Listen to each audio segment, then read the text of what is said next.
జంగమ గురువులపై మాజీ ఎమ్మెల్యే వ్యాఖ్యలను ఖండించిన శిష్యులు. జుక్కల్ నియోజకవర్గ బీఆర్ఎస్ సమావేశంలో మాజీ ఎమ్మెల్యే హనుమంత్ షిండే, వీరశైవ జంగమ గురువులైన పిచ్కుంద బండయ్యప్ప మఠ పీఠాధిపతి శ్రీ శ్రీ శ్రీ 108 శటస్థల బ్రహ్మ సద్గురు సోమలింగ శివాచార్య స్వామీజీపై చేసిన వ్యాఖ్యలు తీవ్ర వివాదానికి దారితీశాయి. బోధనలో జంగమ లింగాయత్ సమాజ్ నాయకులు మీడియా సమావేశంలో స్వామీజీలకు సమాజమంతటికి మార్గదర్శకులని, కులమతాలకు అతీతంగా భక్తులు మఠానికి విచ్చేసి ఆశీర్వచనాలు పొందుతారని, రాజకీయాలు కూడా దర్శబోధ కోసం కలుసుకుంటారని చెప్పారు. స్వామీజీపై అనుచిత వ్యాఖ్యలు బాధ్యతారాహిత్యంగా ఉందని, మాజీ ఎమ్మెల్యే షిండే తక్షణమే క్షమాపణ చెప్పాలని, లేకపోతే వారి శిష్య బృందంతో ఉద్యమం ఉధృతమవుతుందని హెచ్చరించారు. ఈ కార్యక్రమంలో నిజామాబాద్ జిల్లా ఎంపీసీ అధ్యక్షుడు పురాణే అజయ్ కుమార్, జిల్లా జంగం సమాజ్ అధ్యక్షుడు గణాచారి శివకుమార్, బోధన్ పట్టణ జంగమ లింగాయత్ సమాజ్ అధ్యక్షులు ఉపాధ్యక్షులు నర్సింగ్ అప్పు, లక్ష్మణరావు పటేల్, పౌడయ్య రాజేందర్ తదితరులు పాల్గొన్నారు. వీరశైవ జంగమ గురువులు షడాష్ట బ్రహ్మ 108 సోమలింగ శివాచార్యులు గారు బిచ్చుకుంద మఠ సంస్థానం వారి గురించి హనుమంత్ షిండే గారు ఇలాంటి వాక్యలు మాట్లాడడం అది చాలా తప్పు. దానికి నిజామాబాద్ జిల్లా జంగమ సమాజం అధ్యక్షుడిగా నేను తీవ్రంగా ఖండిస్తున్నాను. వాళ్ళు ధర్మగురువులు, వాళ్ళ దగ్గర చాలామంది వస్తుంటారు, శిష్యులు వస్తారు, అనేక మతాల వాళ్ళు వస్తూ ఉంటారు, అనేక రాజకీయ నాయకులు వస్తూ ఉంటారు. వాళ్ళందరికీ ఆ గురువులు ధర్మ ప్రచారం గురించి ఆశీస్సులు అని ఇస్తుంటారు. అలాంటి విషయాన్ని హనుమంత్ షిండే గారు ఈర్ష్యతో పబ్లిక్ మీటింగ్లో ఇలాంటి వ్యాఖ్యలు మాట్లాడడం చాలా తప్పు. వారు కూడా 15 సంవత్సరాల రాజకీయాల్లో నాయకత్వం వహించారు. వాళ్ళు కూడా ఇలాంటి తప్పు చేస్తారని మేము అనుకోలేదు. ఎప్పుడో ఒకళ్ళ డిస్టర్బెన్స్ వల్ల వాళ్ళు అనుకోకుండా ఇలాంటి వాక్యాలు మాట్లాడినని అనుకుంటున్నాను. కానీ అది తప్పు. సమాజం పట్ల మేము దీనికి తీవ్రంగా ఖండిస్తున్నాం. వారు కూడా ఈ విషయాన్ని గమనించి ఆలోచించి గురువుల దగ్గర వెళ్ళి క్షమాపణ అడిగితే మంచి ఉంటుందని సదుద్దేశంతో మా సమాజం తరఫున చెప్పడం జరుగుతున్నది. దయచేసి ఈ విషయాన్ని వాళ్ళ అర్థం చేసుకొని వాళ్ళ విజ్ఞత మీదనే వదిలేస్తున్నాను. మేము లింగాయత్ సమాజ్ తరఫున హనుమంత్ షిండే గారు చేసిన వాక్యాలు మేము కూడా ఖండిస్తున్నాము. హనుమంత్ షిండే గారు బిచ్కుందప్ప గారికి క్షమాపణ చెప్పాలి. ఈ నెల 14వ తేదీన బిచ్కుందాలో జరిగినటువంటి కార్యక్రమంలో మాజీ శాసనసభ్యులు పెద్దలు హనుమంత్ షిండే గారు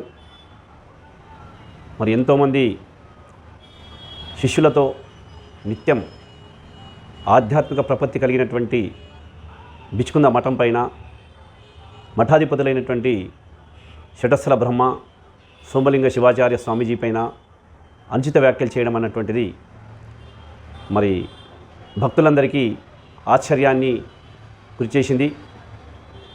ఎందుకంటే హనుమంత్ షిండే గారు కూడా బిచ్కుంద మఠం యొక్క శిష్యులే. స్వామీజీ గారితో ఎన్నోసార్లు ఆశీర్వాదాలు తీసుకొని వారు కూడా అనేక కార్యక్రమాలు చేసి మరి 15 సంవత్సరాలు తమ రాజకీయ జీవితంలో అనేక విజయాలు సాధించడంలో బిచ్కుంద స్వామీజీ గారిని విన్నంటి ఉన్నటువంటి వ్యక్తి. అలాంటి వ్యక్తి మరి ఈరోజు స్వామీజీ పైన అనుచిత వ్యాఖ్యలు చేయడం అన్నటువంటిది సరైనది కాదని నేను తీవ్రంగా ఖండిస్తున్నాము. ఎంబీసీ 35 కులాల తరఫున ఎంబీసీ జిల్లా అధ్యక్షుడిగా తీవ్రంగా మరి మాజీ ఎమ్మెల్యే హనుమంత్ షిండే గారి యొక్క వ్యాఖ్యలను తీవ్రంగా ఖండిస్తున్నాము. మరి మఠాధిపతులైనటువంటి వాళ్ళు వారి దగ్గరకు వచ్చినటువంటి వాళ్ళని శిష్యులని మతము, రాజకీయము, కులమని చూడకుండా అందరినీ గౌరవించాల్సినటువంటి పరిస్థితి ఏర్పడుతుంది. ఈరోజు భారతదేశంలో సనాతనమైనటువంటి మఠాలు, మఠాధిపతులు తమ యొక్క కర్తవ్య నిర్వహణలో ముందున్నారు కాబట్టి దేశమంతా కూడా శాంతి సమగ్రతతో విరజల్లుతూ ఉన్నది. మరి ఎంతో శాంతియుతంగా ఉన్నటువంటి మఠాన్ని గౌరవించేటువంటి శిష్యుల మనోభావాన్ని దెబ్బతీసినటువంటి హనుమంత్ షిండే గారు మరి వారి యొక్క అనుచిత వ్యాఖ్యలపైన వారే పునరాలోచన చేసుకోవాల్సినదిగా ఈ సందర్భం విజ్ఞప్తి చేస్తూ ఉన్నాము. మరి ఈరోజు స్వామీజీ గారిని కాషాయాన్ని వదిలేసి మరి ఖద్దరును వేసుకోండి అని అనడం సమంజసమైనటువంటి విషయమా? ఈ విషయాన్ని మేము మరి బీఆర్ఎస్ పార్టీ రాష్ట్ర నాయకత్వాన్ని దృష్టికి తీసుకెళ్తామని చెప్పేసి సందర్భంగా షిండే గారిని మేము కోరుతూ ఉన్నాము. ఎందుకంటే మరి కేసీఆర్ కావచ్చు, కేటీఆర్ గారు కావచ్చు, బీఆర్ఎస్ ప్రభుత్వం కావచ్చు, మరి ఆ రోజు స్వయంగా స్వామీజీ గారిని తమ యొక్క పార్టీ కార్యాలయానికి పిలిచి గౌరవించిన సందర్భంలో మరి ఆ పార్టీకి చెందినటువంటి షిండే గారు తమ యొక్క గురువు అయినటువంటి తమ యొక్క తమ ప్రాంతంలో ఉన్న మఠం పైన ఇలాంటి అనుచిత వ్యాఖ్యలు చేయడము మరి సరైనది కాదు. తక్షణం బేషరతుగా మరి షిండే గారు స్వామీజీ గారిని క్షమాపణ కోరవలసిందిగా ఈ సందర్భంగా మేము కోరుతున్నాము. లేని పక్షంలో మరి మా యొక్క ఉద్యమాన్ని తీవ్ర రూపం దాల్చాల్సి వస్తుందని చెప్పేసి ఈ విషయాన్ని తమ రాష్ట్ర పార్టీ నాయకత్వాన్ని తీసుకుపోవాల్సిన సందర్భం ఏర్పడుతుందని ఈ సందర్భంగా షిండే గారిని మేము కోరుతూ ఉన్నాము. కాబట్టి మీ వెనుక మరి మీరు సమాజంతో కానీ, ఇటు గురువుగారితో కానీ, లేదా స్వామీజీ గారితో కానీ, మఠంతో కానీ మరి అవినాభావ సంబంధం కలిగినటువంటి వారు, మరి మీకు ఏం జరిగిందో మాకు అర్థం కాలేదు, కానీ మీ వెనుక ఉన్నటువంటి అదృశ్య శక్తి, మరి మీ మీద ఉన్నటువంటి ఆ దయ్యమా భూతమా దాన్ని కూడా మీరు తొలగించుకొని మరి స్వామీజీతో ఉన్నటువంటి మంచి ఆ యొక్క స్నేహపూర్వకమైనటువంటి వాతావరణాన్ని మళ్ళీ కల్పించుకోవాల్సిందిగా మేము కోరుతున్నాము. ఏ ధార్మిక వ్యవస్థ కానీ, ఏ గురువు కానీ, ఏ పార్టీకి, రాజకీయ సమాజానికి సంబంధం ఉండదు. అది కేవలం సమాజ అభివృద్ధిలో ఎవరు ముందుకొచ్చినా వాళ్ళకి సహాయ సహకారాలు అందించాల్సిన పరిస్థితి మరి మఠాలకు, మఠాధిపతులకు ఉంటుంది. కాబట్టి అలాంటి పనిచేసేటువంటి బిచ్చుకుంద స్వామీజీ గారితో మీకు కూడా అవినాభావ సంబంధం ఉంది.